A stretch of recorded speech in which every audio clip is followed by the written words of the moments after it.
Bethany Gonyea, founder of Numinous, the organization that sponsors the Global Peaceful Cities Project. And today it's my great pleasure to be here with Jerome Brown. Hi, Jerome. How you doing, Bethany? Good, good. So Jerome is the director of SNUG here in Albany.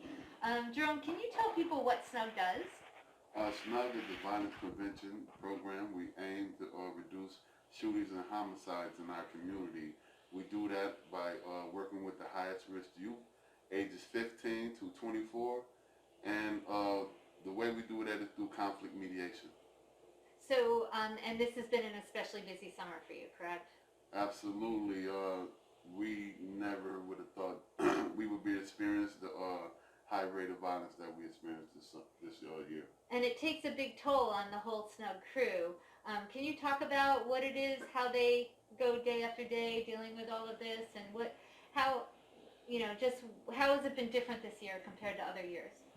Well, we want to first say that we went from 2018 with a high number of shootings, and then for us to end 2019 roughly down about 10 shootings, we ended the year on a high note. But then to come back and have shootings start so early in 2020, it's really been wearing the team down, because to have to respond that early, we usually see the uptick around the summertime when it gets hotter and more people out. But this year it was kind of different because we experienced, quite a few shootings in that first quarter of the year. So then have to deal with the COVID-19 pandemic, and then the governor shutting everything down. So it literally tied our hands where we couldn't get out and we couldn't reach the individuals that we network with and work with every day in the community. So our offices were shut down, just for safety purposes. And we have workers who usually going to homes and interacting with individuals, but now they had to settle for a video conference or, text messaging and other forms of communication. But we all know when you can go sit with somebody and talk through their problem, it's way more effective than trying to do it over the phone or trying to do it through video conferencing. Absolutely. Jerome, how long have you been in this line of work? I've been saving lives. I feel like I've been saving lives my whole life. I coined a term called a bully buster, so I've been standing up for people for a long time, but I've been doing it in this arena for a little over 5 years. Yeah. And how do you keep at it? Because there's often a high turnover in this line of work, right?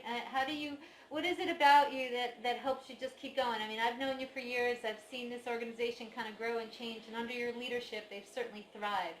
So what is it that, you're bringing to the table here that is so quality, that is holding things together so well? I think it's just letting my workers know how important they are to this community, and letting them know the more they put into this work, the more they're going to get out of it. That's the satisfaction with, the workers that I deal with every day. They know that they're out here trying to save lives. They know it's passion over a paycheck, and they know that, we once were these individuals, but now we're reformed, and, we're coming back and we're trying to repay to the community what we once at a time took out of it. Wow, right, that's powerful. So what's your vision for the future for Albany? If you could pie in the sky, what would Albany look like if people embraced peace, not just as an afterthought of a default of, there's no violence there, it must be peaceful. Right, but if we actually as a community came together and started saying, okay, what does a peaceful community look like? How would we relate to each other? What would be different in that type of a community? I think it would be a lot more communication with individuals. I think everybody first must look within themselves to know that you can have peace within yourself and not have somebody disturb your peace. It's always a way of looking at things and trying to see the best outcome. A lot of times people mistakenly let other individuals create their peace, but if you don't have peace within yourself, nothing's going to help you make that peace. And I always be careful when we use in violence, when we use the word peace, because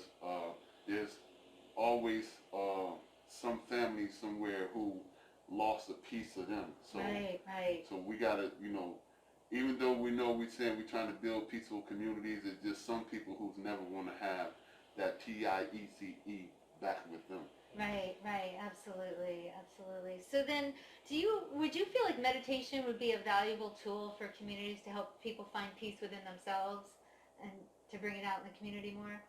Yeah, I think because meditation is actually looking within. It's actually knowing your body. It's knowing your heart, knowing your mind. So if you are able to meditate and put that time and that effort into yourself, then I think that's one of the first ways to be able to help anybody else. Yeah. So we spoke about it before, and I told you some of my things I like to do. I might pull over somewhere and just think, and you kind of told me that's kind of like meditating. So even though a lot of people might not know what type of practices they are doing, but once you speak with somebody who knows about meditation like yourself and able to shed some light on different ways you can be one with yourself, I think all of that is helpful. Yeah, and you've been practicing for a while, right? Yeah.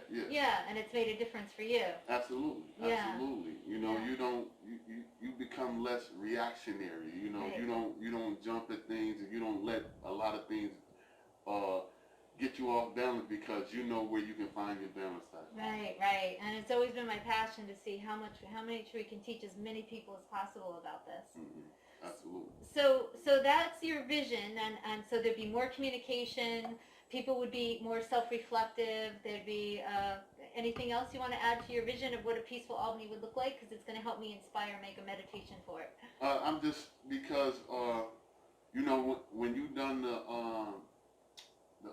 peaceful meditations in the South, and last year, we always knew that, and you always said you would bring it to West Hill and Uptown area. So it's about bringing both communities together.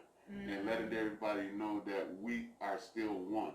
We threw a march 2 years ago, and it was our logo was One Albany, because even though we're always going to be separated by these little communities and things, it's still only one Albany. So I just want everybody to come together and realize we're better when we're able to feed off of each other. Yeah, we're talking about possibly doing a dinner for that, maybe sometime soon, where people can come together and break bread together and just sit at a table and facilitate that communication that you're talking about. Absolutely. So would it feel great to know for a week that you've had people from around the world beaming prayers of peace at you got your back? What would you think of that if you had people from all around the world sending peaceful intentions to you guys for a week? What do you think? We would love it. I mean, we know the power of prayer. We know the power of meditation. I mean, you did it in Schenectady, and the numbers showed that for that amount of time, violence was down. 25% down. In the area that you was focused on. And we just want to make sure we focus on this area and try to help this area kind of reduce the violence that's happening. Absolutely. So thank you, Jerome, so much for all that you do, the leadership that you provide here. How many SNUG guys are there total? Or there's a woman too, right? Yeah, absolutely. I missed her today. When we fully staffed, we have a total of 10 individuals working for the Albany SNUG staff. Wow. Well, thank you so much for all that you do. Thank you for your vision, and we'll see about making this dinner that we're talking about. Absolutely. All right. Thank you all for watching, and please participate. We'll be sending out Meditations for Peace in Albany starting August 15th to August 22nd, inspired by each of the SNUG people that I interviewed today, and let's support them. Let's help, put some wind on their back and help them as they really risk their lives every day in this challenging job to maintain peace. So thank you so much for watching.